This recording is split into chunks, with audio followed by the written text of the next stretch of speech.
Ladies and gentlemen, this is the Ultimate Fan Experience, and I am the Ultimate Fan, the host of this show. Welcome back, H-Town, to Episode 4. Episode 4. Episode 4. Wow, right? That's incredible. And, we've had some really cool guests on. Paul Gallant's been a really cool guest. My good friend Freddie. And, and Doug, to start it off, was amazing. But this guy right here is the guy who's given me my chance. The guy, the man behind Brand Nation. Yeah. My AKA agent, which the guy is behind the bolt. Exactly. And trust me, I'm wrecking shop for you. Thank you. But Hector Garcia is just killing it here. And first of all, thank you. Yeah, right, Steve, it's an honor to be here, and thank you guys for watching and following the Ultimate Fan. Make sure you hit him up on Twitter. No, X. You got Instagram. Instagram. You got TikTok. You name it, I'm there. But no, my name is Hector Garcia. Thank you guys for inviting me into the palm of your hands on your phones, most likely. I was born and raised in H-Town. Absolutely. Started off as an Oilers fan. Love You Blue. I was a big Warren Moon fan. We talked about this a while back. That my heart was devastated when the NFL left Houston for Tennessee, but I found a new love with the Texans. And but Steve, we met a few months back, but I've known of you for a long time. Right. There's some greatness in you, right? There's a level of greatness that Steve has. When you were telling your story, Steve, about why, what is your why, right? And Steve told me, he said, Hector, I do this because I want to put smiles on people's faces. Right. Like, see the kids. Smiles on the kids' faces, when man. the Texans are they have the worst record in the league. Doesn't matter. Putting a smile on the kids' faces. You're putting a smile on people's faces. Absolutely. That means a lot, right? And those are the people that I want to surround myself with.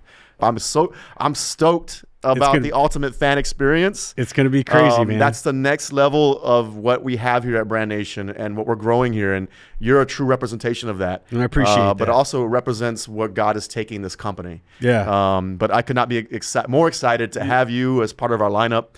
That's a little about me. But the show is about you. Oh no, it's not always about me. But the show is about the fan experience, right? Absolutely. The heart and soul of this, the vision of it, is about what is it from the fans' perspective? Because every day, if you listen to sports talk, if you listen to TV or whatever, you always hear analytics. You always hear this data, and you're hearing, talking about trades, and it's just all this stuff. Stats. It's all about stats, But I haven't really seen a show that's really from the fans' perspective or the fan experience. And this is what we wanted to do. Yeah. And who else to do it but you, right? Right.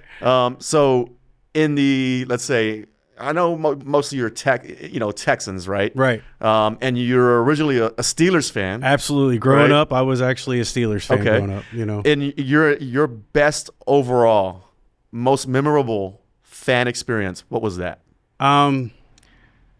There's been a few. Mm-hmm. And don't get me wrong, the J.J. Watt experience was, any game that he was playing in, he always closed the house down. Energy. You know what I mean? Yeah, it's just the energy and energy.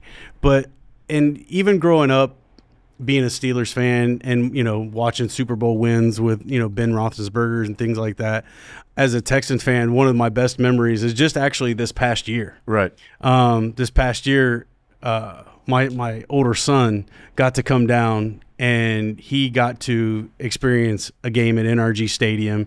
And we just happened to be playing the Steelers, which he's a big Steelers fan. And me being a Houston fan, I think one of the most exciting moments for me was, actually we got that dub against them, which was really cool. But to see his face and that he enjoyed himself and he was there and just seeing the smile on my own son's face, like getting to go to the game and an experience like that.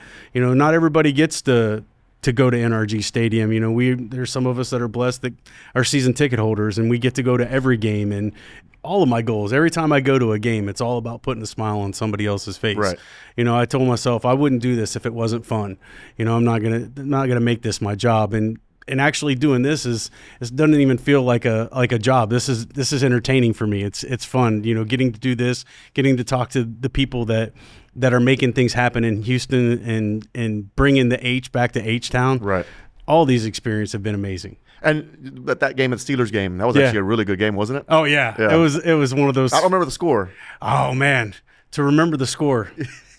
Trivia. There's too many more. That's one of those moments.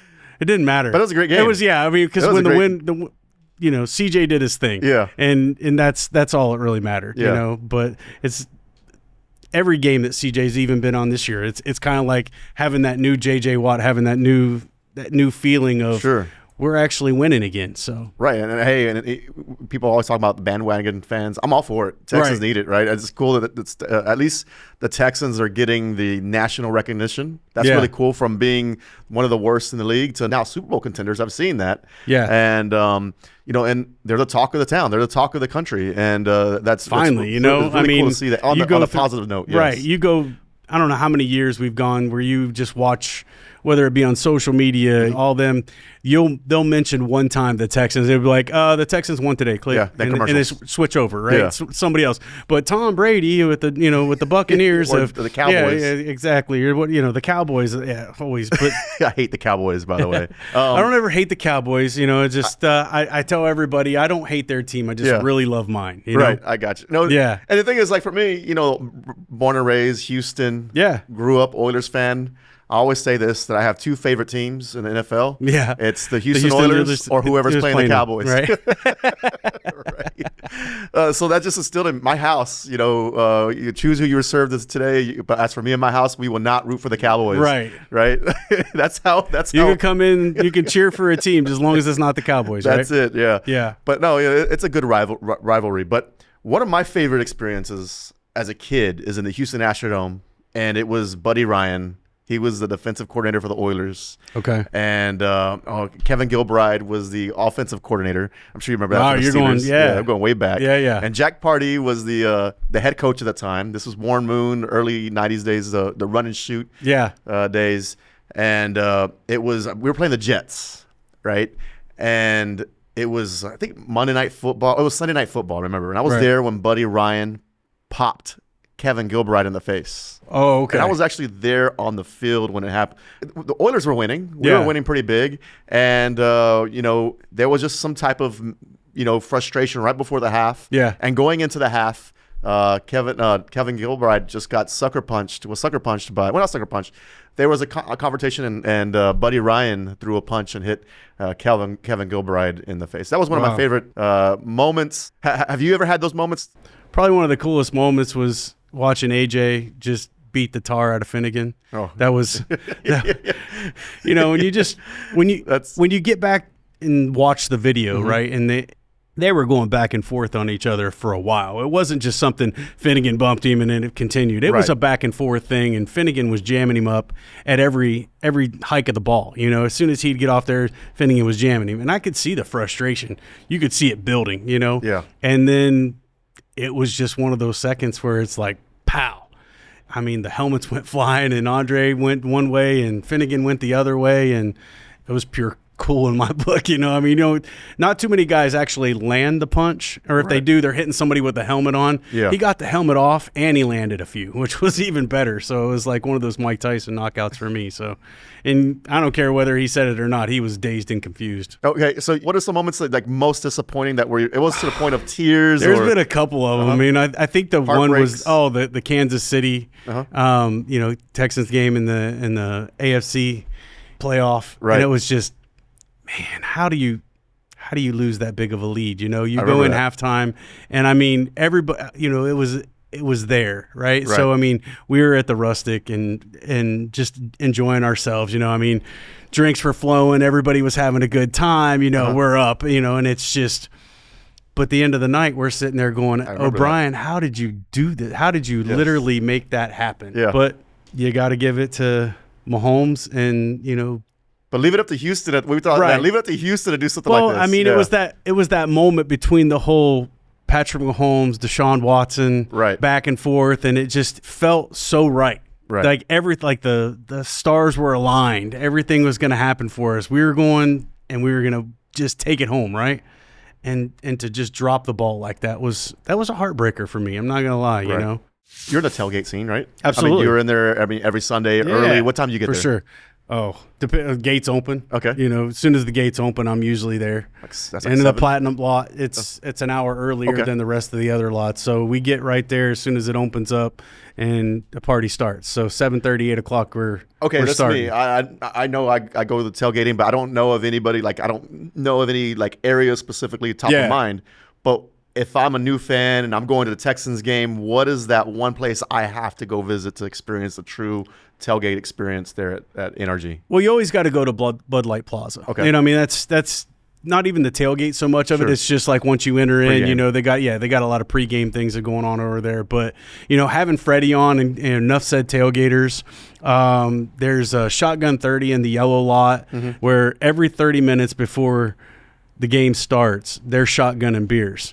And you hand them out, you come around, you're there, and you're literally, everybody chugs a beer right at the 30 mark. So. How does Houston, because I was at the Jets game, me and you were both at the Jets game last year, in the MetLife Stadium. Right. That's and I wasn't even it wasn't a Texans tailgate that we were at, you know. I mean, but we were there. Joe, yeah. But I was, you know, it was a little cloudy. Jets, little cloudy. It was raining. It was rain didn't start until we got to the game. True. It was before, right? Yeah. So I was expecting like a really big tailgating experience there, but I showed up and there was like one little guy and a little smoky. Right. And it was like, where are the fans? Right. You know, outside of Houston, because Houston, I think, has one of the best in the country when it comes to tailgating. There's no doubt. Right? Oh, just tailgating. Who else would you say that would have something that's comparable? First and foremost, there's the VWO in Minnesota, right? Those guys can throw a party in 0-degree weather.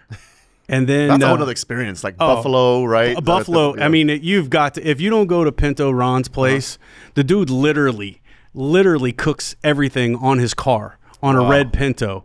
I mean, it's one of the real things you got to try when you're there. I mean, the hot dogs are put on a rake and they're flipped on a rake. They're just doing multiple hot dogs. I think they cook bacon on a saw. Yeah, I mean, it's an experience, you know. And then even Pinto himself, like he stands in front of hundreds of guys who have ketchup bottles and mustard bottles, and they stand there right before the game, and he's like lube it up, put it on the hot dogs, you know. And I mean, he's just covered from head to toe. It's crazy. You know, in the previous years, I've noticed that so many fans go just for the tailgating experience, and they have the season tickets, and you would see the games, and the games are half empty. Yeah. This year, do you think that's changed? You know, I don't think it'll ever change as far as like just tailgating. I mean, the tailgating experience is cool. You know, people are going to want to go to the game no matter what. But even in, you know, New York, when we went to New York, you know, Joe's tailgate, 600 people were there. I'm not saying that there weren't 600 people in the stadium because it was raining, but he had 600 people at his tailgate, and it was an experience. Tomahawk steaks. They had a van, or not a van, but a trailer that actually had a brick oven in the trailer. If you're ever going to the Jets, you got to go there. And by the way, I'm planning on going October the Halloween. Oh, the Halloween game! You got to be there. Yeah. I love MetLife Stadium. I think it's pretty cool. The fans are really cool. It is. You ever been to a Raiders game?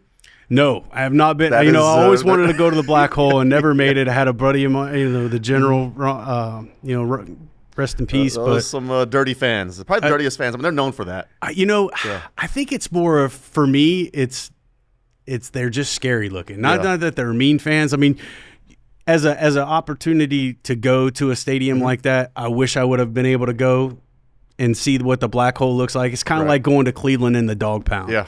You know, like if you want to go to Cleveland and get close to the dog pound and see where it is, you know, it's no different than our bullpen that we have here, you know.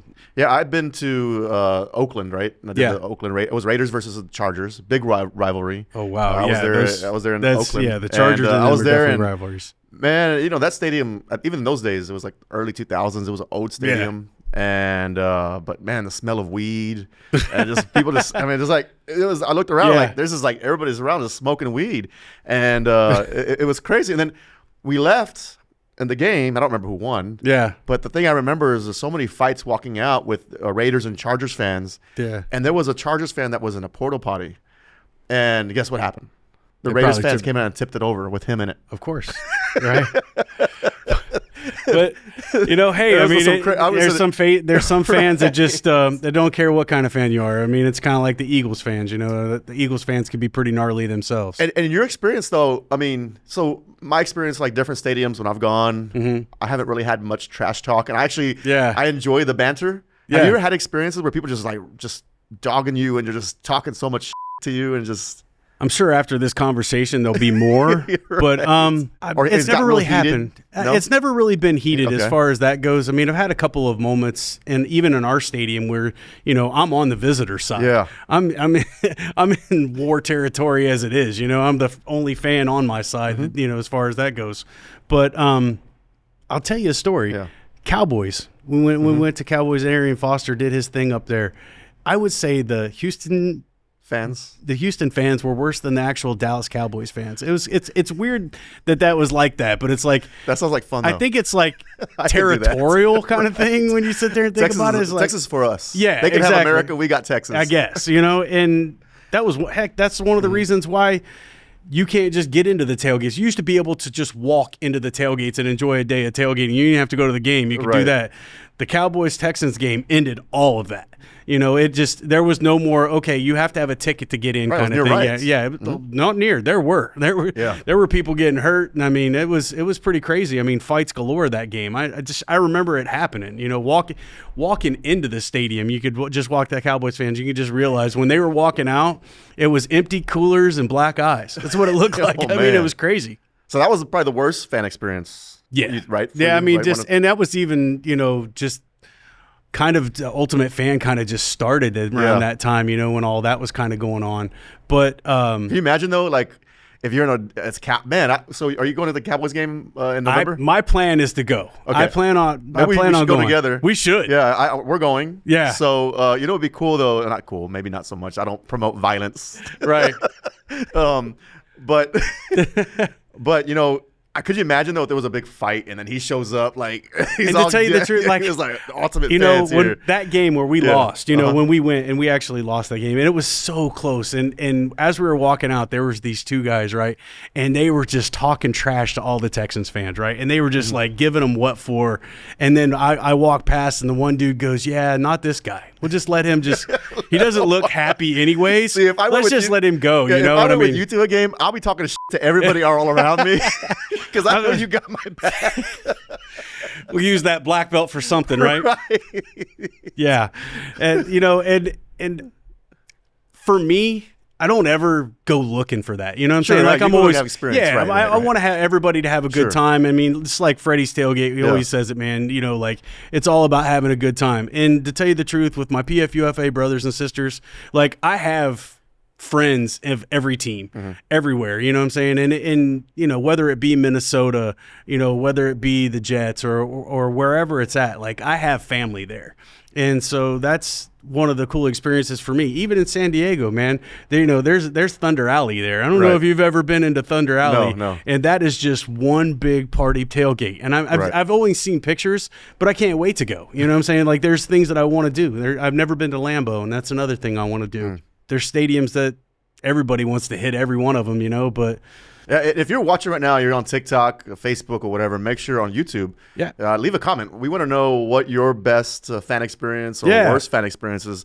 Leave the comments below. I want to hear from them. We want to hear from them. The best and the worst, right? Reading a few of the comments. I love the interaction everybody's making with this. Let's read a few, see what we got here. This is awesome, man. I've been a Texans fan since 2004. I'm now 30. I remember seeing you on TV every time and thought, wow, that guy's badass. You don't age, brother. Excited for your podcast. Thanks, man. I do age. The beard's gotten longer. It's got a lot wider. Putting some time in, coming close to the 20-year mark of actually doing this. Appreciate the love, man. Really do. 10 minutes in already, my favorite Texans podcast for the fans by the fans. Hey, man, this is one of the reasons why I did this. Being able to be vocal, show a good time. You can go and turn the channel and watch a Texans game, but to live it, to have a great experience, it's one of the most amazing feelings you'll ever have. Let me ask you: do you cry? Do you cry? I guess if I'm hurt. Yeah, okay. I mean, well, have you cried for any sporting event? Man, no, I don't think there's anything that no sporting event has ever led you to tears. Not led me to tears. If the Texans won the Super Bowl, or when they do, I think I'd cry. Yeah. I think I'll cry. That's some. I mean, I cry if I'm not there. That's for right. But I mean, my plan is to be there at Super Bowl whenever that happens, and whatever Super Bowl it is. There's a card that's ready to be racked up thousands of dollars need be. So there's an experience in that all itself, and actually getting to do that last year and being fan of the year and getting to go to the Super Bowl, even though we weren't playing, seeing all the other fans of other teams and getting to interact with them. Some of the coolest people you'll ever meet, Right. I mean, the networking that you get to do, you're like, hey man, you ever come to Houston, you got to come to a game and, let me take care of you. And that's kind of what the PFUFA is about too, being in part of that, like, making sure while they're here, they're having a good time. Wait, you have some action figures, don't you, around here somewhere? I do. Right? You do? You have some action figures? It's right there, And actually a few people have reached out to me. They're like, dude, do you know you're an action figure? And I was like, I'm not sure if that's an action figure or a chew toy for a toddler, but hey, either that's way, cool. It's still pretty cool. No, it's really neat to see the Texans. Yeah. And I mean, if you see the back, the back is just cool because it's just like, it makes them bigger. And it's like, yeah. I mean, that's you sit there and think about it. It's me and Debbie the Texan. That's pretty Shout cool. out to Debbie. She's one of the cool fans too, man. But it's really cool that they'll see the Texans how they really rally around you too as well. They had their mascot. Of course, Toro is like right? the best mascot around. But then also they surround you too as well, and I'm sure that relationship is just getting better. And yeah, I mean, just the experience alone. Getting to interact, being part of the fan council, that was an eye-opening thing. You really see what the Texans do, the behind the scenes to make a game day experience possible for everybody, So, yeah, getting to go to the events or whatever they have and getting to know the players a little bit more, and you get to meet guys like Doug. Doug was amazing, and taught me a lot about how a team is rebranded. I mean, that was a crazy experience in itself. So last question. With CJ Stroud joining us and the Texans is surprising everybody this last year. We have a lot of, talked about earlier, a lot of bandwagon fans coming on board. I see messages from around the world that now they're Texans fans. If they're watching right now and if they're watching, they're new to Texans, what are three tips you would tell them for new Texans fans coming on board? Not necessarily coming to the games, but what are some three things to expect as a Texans fan? Is it like, some things like stay committed, what are some things that you would say? It's kind of hard to say that to a bandwagon fan, stay committed, because they're going to jump off as soon as the time gets bad. Yeah. But to tell you the truth, I tell everybody, jump on for the ride or get off because you're slowing us down kind of thing. You know what I'm saying? Like, jump on, hold on. Right. Because it's going to be a wild ride. I mean, expect some wins, expect some losses. But I'll tell you this, nobody throws a party like the Houston Texans tailgaters. Like, it doesn't matter. Like, you can go to any tailgate in Houston. Yeah. Get out there. Get there early. Yeah, get there early. Get there late. It doesn't matter. They're going to be out there. It's crazy. There's some tailgates that, like, some people don't even go in. They're welcome to, hey, sit here, chill out. We've got TVs, watch the game, have a good experience, have a hamburger, whatever, I mean, so they're all welcoming. My buddy Josh, he throws a tailgate in the blue lot, and there are just so many welcoming people. Right. It doesn't matter. And not only that, even on the field, one thing I would say is that, we're going to lose a few games. A few, maybe one or two. Right? Let's hope not. Right? Right? None, right? But I'd like to see a win. I guarantee that we're going to put there's going to be some great entertainment on the field. Absolutely. Absolutely. We have an incredible defense, schedule up ahead. Offense, it's going to be crazy. Yeah, and so I'm really excited about that. Not only I'm excited about the Texans, I'm excited about the ultimate fan right here. Getting the crowd pumped, hyped up. Right. Not only that, not just inside the stadium, but now outside the stadium, right? Where you now have your podcast. I mean, and this platform is going to continue to grow. And let's hope, Steve, right? I am so proud Hector, to have you, and have you on board with Brand Nation's Hector. talent. It's been thank you for making a dream come true, kind of thing. I've always wanted to branch out and do something like this. So to be able to give me a louder voice to help, I mean, we're gonna start doing some more charitable things and with with the Ultimate Fan. So I'm looking forward to it. Hector, thanks a lot for bringing me on to your team. Hey, we're just getting started, brother. Absolutely, we're just getting started. And if you're watching, just remember these moments, because you're gonna see where the platform is gonna continue to grow. A lot more followers. I think we got stats last week at over 600 new followers just in the last 7 days. And it's going to continue to grow. So thank you guys for watching. Make sure you guys hit the subscribe button. It is the Ultimate Fan Experience. Let's see you next week, guys.